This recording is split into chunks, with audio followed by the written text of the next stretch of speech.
De même que Eliezer est allé chercher la femme pour le fils de son chef. Il est revenu avec les chameaux, lui et Rebecca. Genèse chapitre 24, versets 63 à 67. La Bible déclare, Isaac, il était venu dans les champs, c'était au soir. Il est venu dans les champs, c'était au soir. Il était venu pour méditer. Et il a vu de loin les chameaux, Eliezer et Rebecca en train de venir. Rebecca leva les yeux, Isaac leva aussi les yeux.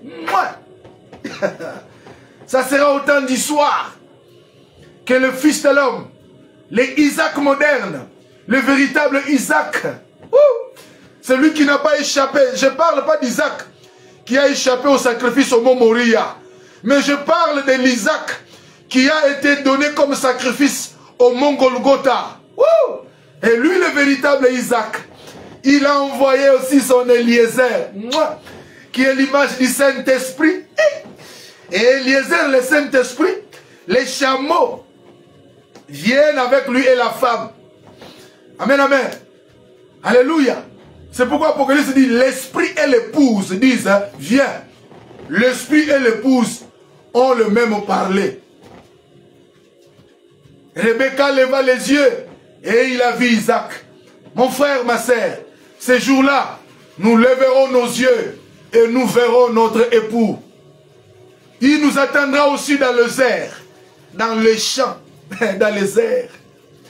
Et quand Rebecca est arrivée, la Bible déclare, Isaac a pris Rebecca, il a conduit Rebecca dans la tente de Sarah. Or, l'apôtre Paul dit, les deux femmes d'Abraham, ce sont des choses allégoriques. Sarah et Agar. Sarah, c'est Jérusalem en haut. Alléluia.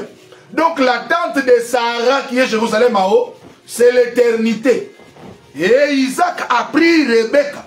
Il l'a conduit dans la tente de sa mère. Il l'a introduit dans l'éternité, dans la salle de noces. Et nous aussi, Christ nous attendra dans les airs.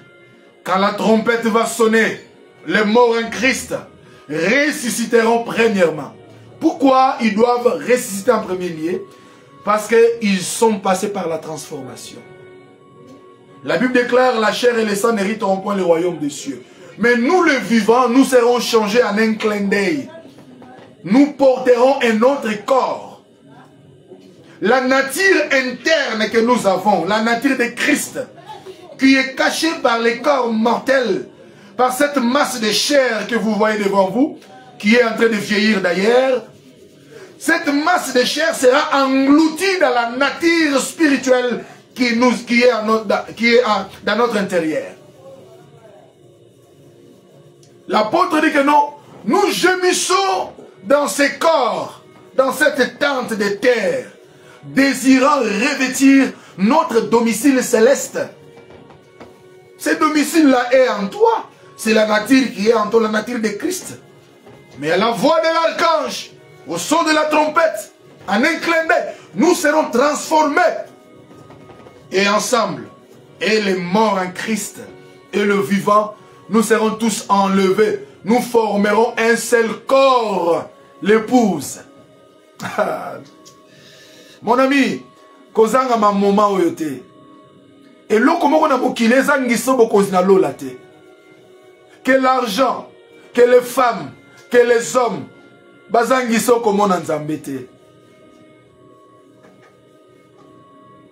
Nous serons tous ensemble à lever, comme l'apôtre le dit. Il dit, consolez-vous par ces paroles.